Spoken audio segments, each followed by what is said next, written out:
दोस्तों, एक ट्रेन 6 घंटे लेट थी। यात्रीगण बहुत परेशान थे, लेकिन एक लड़की कुछ ज़्यादा ही परेशान थी, क्योंकि किसी भी हालत में उसको अगले दिन दिल्ली पहुंचना ज़रूरी होता है।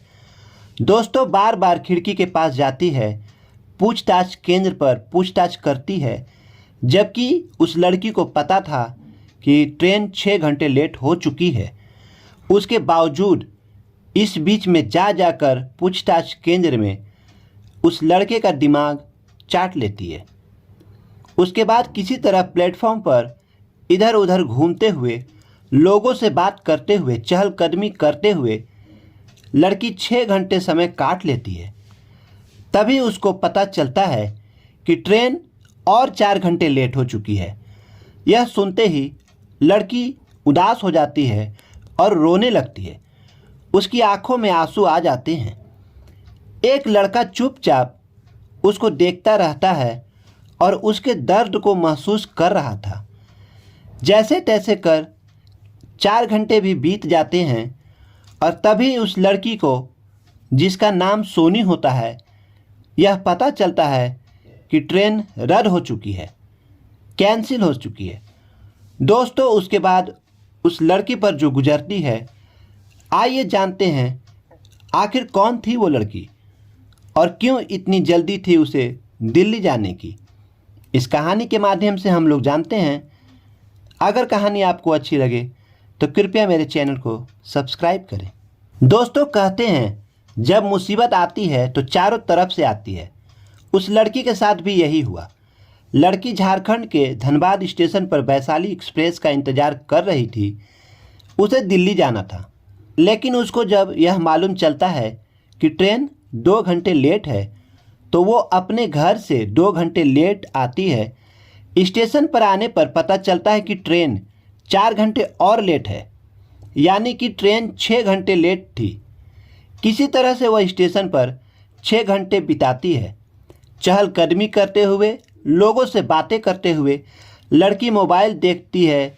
लड़की को मोबाइल देखने में मन नहीं लगता है, इधर उधर बातें करती है, लेकिन 6 घंटे कम नहीं होता। किसी तरह 6 घंटे बीतता है। उसके बाद वह ट्रेन आने की इंतज़ार में रहती है। वह जाकर पूछताछ केंद्र पर पता करती है तो पता चलता है कि ट्रेन 4 घंटे और लेट हो चुकी है। और जब वह 4 घंटे सुनती है तो इंक्वायरी काउंटर पर ही फूट फूट कर रोने लगती है। इंक्वायरी काउंटर पर जो लड़का बैठा हुआ था, उसे यह देखकर बड़ा ही दुख होता है और उसने पहली बार किसी को ट्रेन लेट होने पर फूट फूट कर रोते हुए देखा था। इंक्वायरी काउंटर का लड़का धीरे से लड़की को बुलाता है और बोलता है कि मैडम, 99% चांस है कि आज ट्रेन रद्द हो जाएगी, क्योंकि ट्रेन ऑलरेडी बहुत लेट हो चुकी है।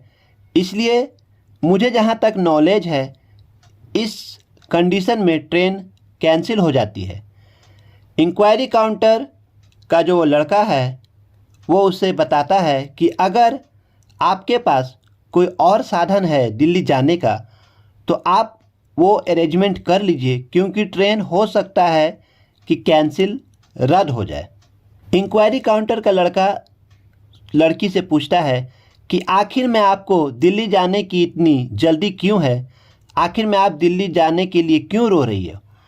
तो लड़की बताती है कि मेरे मम्मी और भैया दिल्ली में ही एक्सीडेंट हो गया है, वो इमरजेंसी में एडमिट हैं, इसलिए मुझे दिल्ली जाने की जल्दी है और मुझे वहाँ कल तक पहुँचना ज़रूरी है।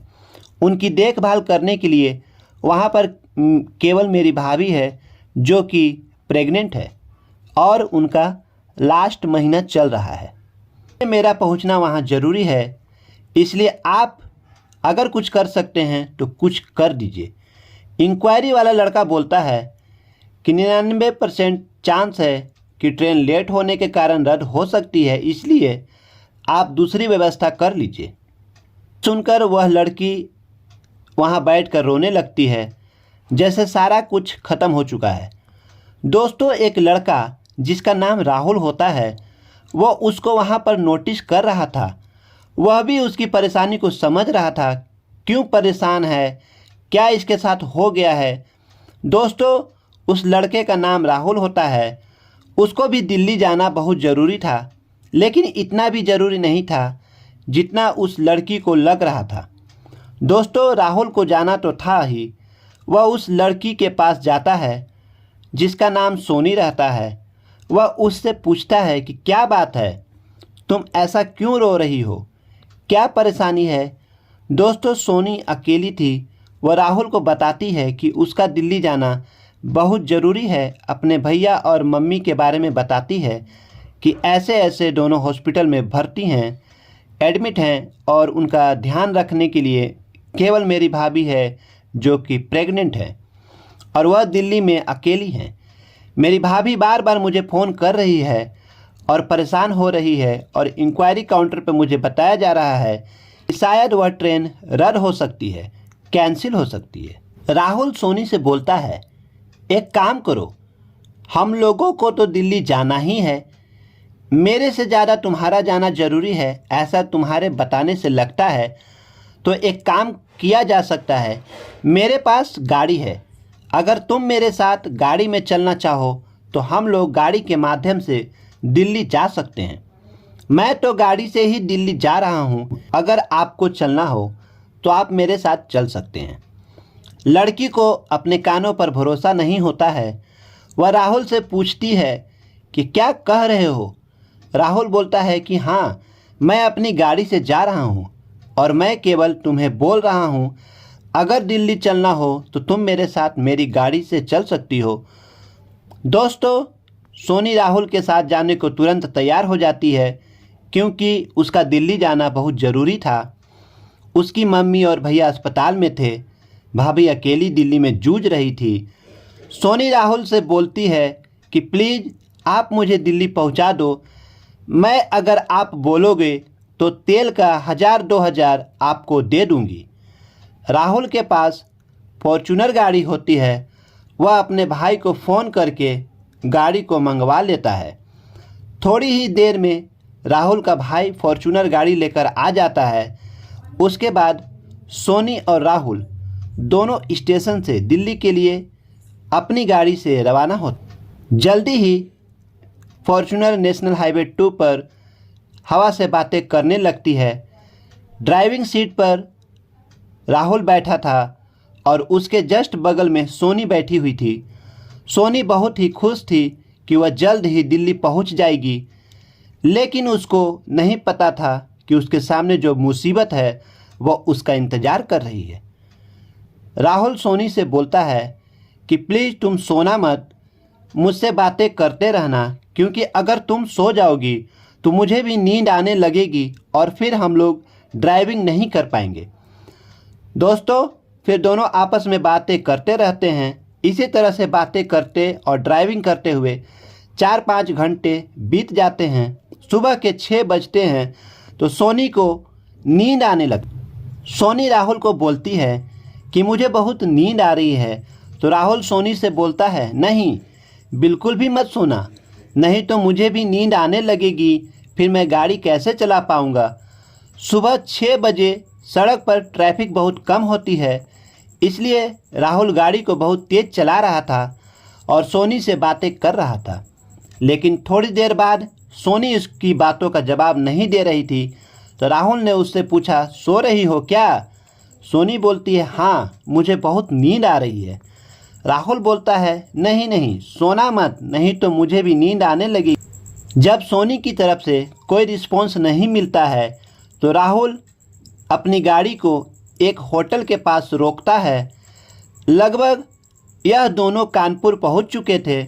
उसके बाद एक होटल बुक करते हैं और दोनों आराम करने लगते हैं। सोनी पहले विरोध करती है एक साथ एक ही कमरे में सोने से, लेकिन राहुल बोलता है, अरे यार, विश्वास रखो, मैं शरीफ ख़ानदान से हूँ, कुछ ही घंटों की बात है, हम लोग थोड़ा सा आराम करेंगे, उसके बाद दोबारा अपने सफ़र पर निकल जाएंगे।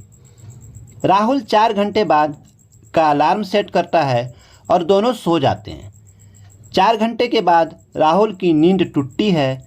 वह जल्दी से सोनी को उठाता है और बोलता है, चलो वरना लेट हो जाएगी। दोनों फ्रेश होते हैं, चाय नाश्ता करते हैं और उसके बाद दोबारा अपने सफ़र के लिए निकल जाते हैं। रास्ते में सोनी की भाभी का बार बार फ़ोन आता है, लेकिन सोनी के साथ एक और घटना हो जाती है।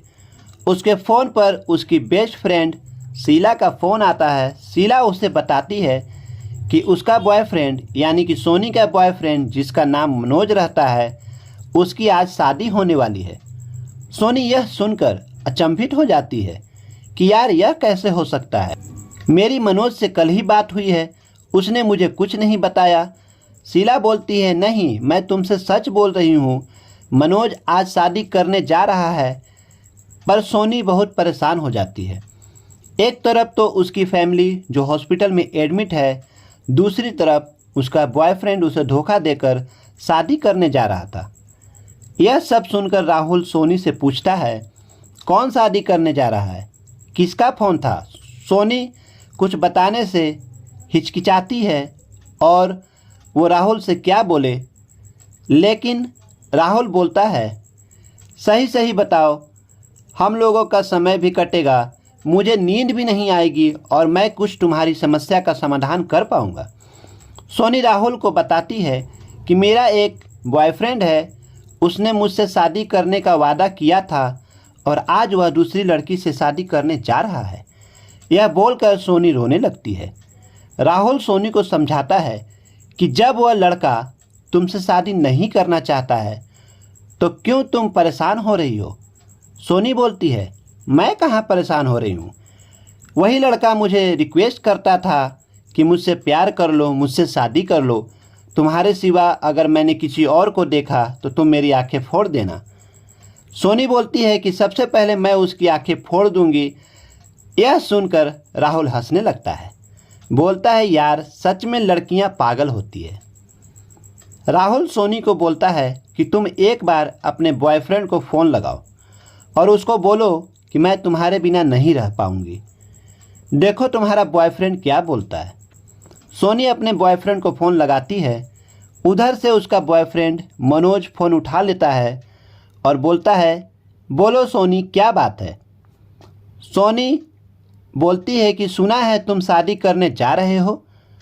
तो मनोज जो उसका बॉयफ्रेंड होता है बोलता है, हाँ करने जा रहा हूँ, तुम्हें किसने बताया। तो सोनी बोलती है, मुझे पता चला है, तुम बताओ क्या सच्चाई है। मनोज बोलता है, हाँ मैं शादी करने जा रहा हूँ। तो सोनी बोलती है कि और तुमने जो मुझसे वादा किया था उसका क्या। मनोज सोनी से बोलता है, मैंने कोई वादा नहीं किया था और मैं सारे वादे भूल चुका हूँ। सोनी मनोज से बोलती है कि मैं तुम्हारे बिना जी नहीं पाऊँगी यार, तुम मेरे साथ ऐसा मत करो।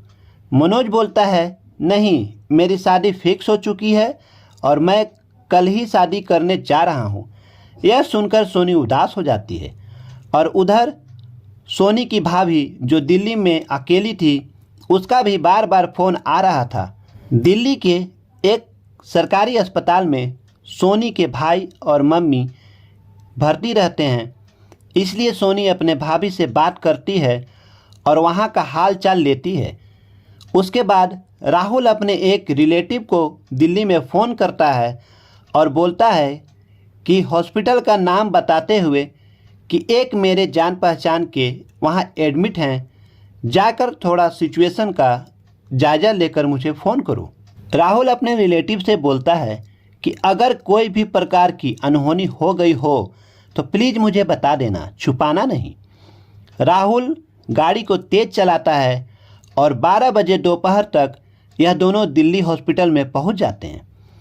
दोनों जल्दी से अस्पताल के अंदर जाते हैं तो वहां पर सोनी की भाभी जो कि प्रेग्नेंट थी, उसका भी लास्ट महीना चल रहा था, वह वहां पर बैठी हुई थी। सोनी को देखकर रोने लगती है लिपट कर, और राहुल के जो रिलेटिव थे 4-5 लोग वह वहां पर देखभाल कर रहे थे।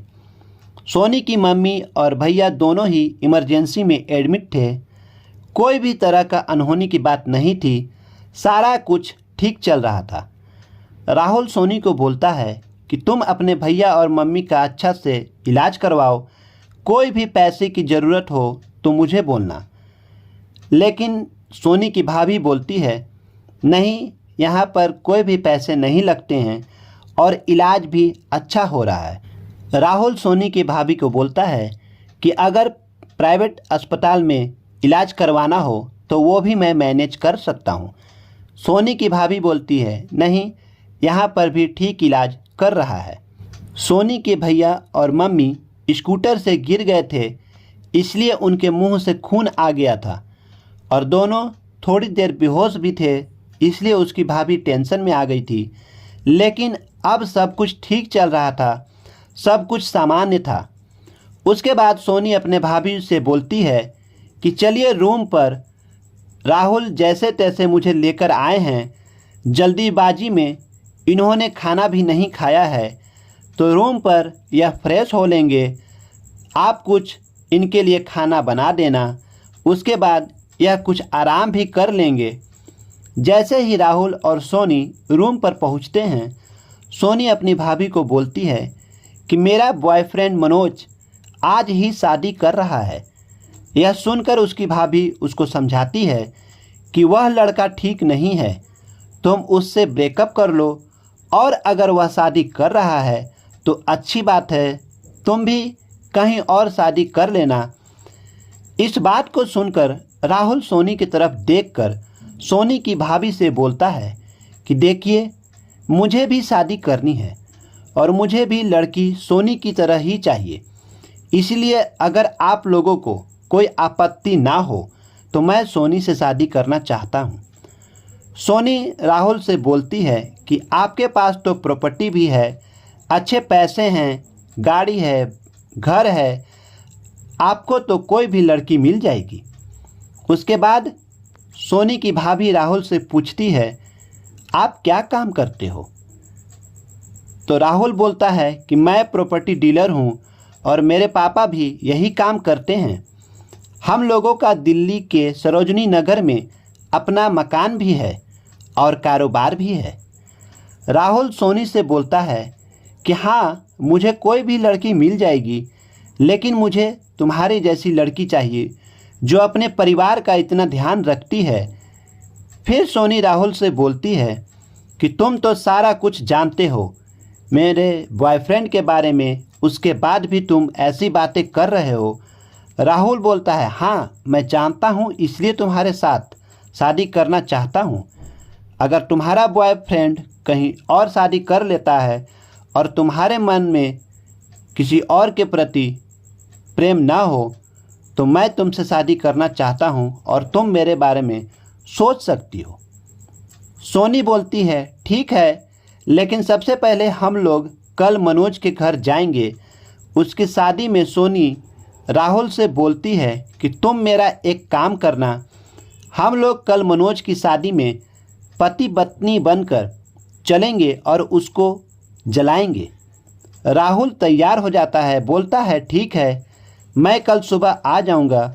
उसके बाद अस्पताल के भाग दौड़ के बीच दोनों समय निकालते हैं और दोनों तैयार होकर न्यूली मैरिड कपल बनकर मनोज के शादी में पहुंचते हैं। सोनी साड़ी में एक परी की तरह लग रही थी और राहुल भी हैंडसम लग रहा था। दोनों की जोड़ी बहुत ही जच रही थी।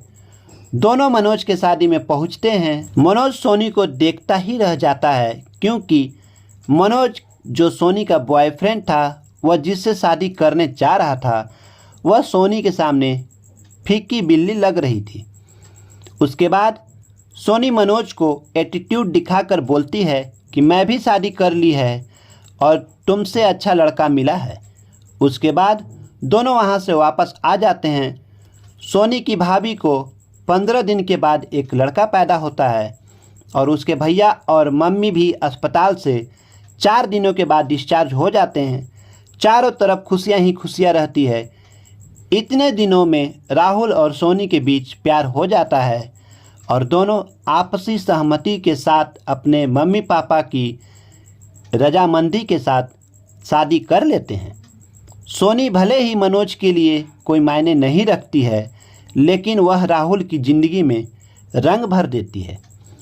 दोस्तों, उसके बाद दोनों एक बार उस टिकट काउंटर के लड़के से मिलने जाते हैं और जो टिकट काउंटर पर लड़का होता है उन दोनों को आप बीती बताते हैं। टिकट काउंटर का जो लड़का होता है वो भी सोनी और राहुल से मिलकर बहुत खुश होता है और दोनों के लिए बहुत ही खुशी होती है उसे। दोस्तों, यह रही कहानी। अगर आप लोगों को यह कहानी अच्छी लगी तो कृपया मेरे चैनल को सब्सक्राइब करें, दोस्तों के साथ शेयर करें, लाइक करें और मुझे सपोर्ट करें।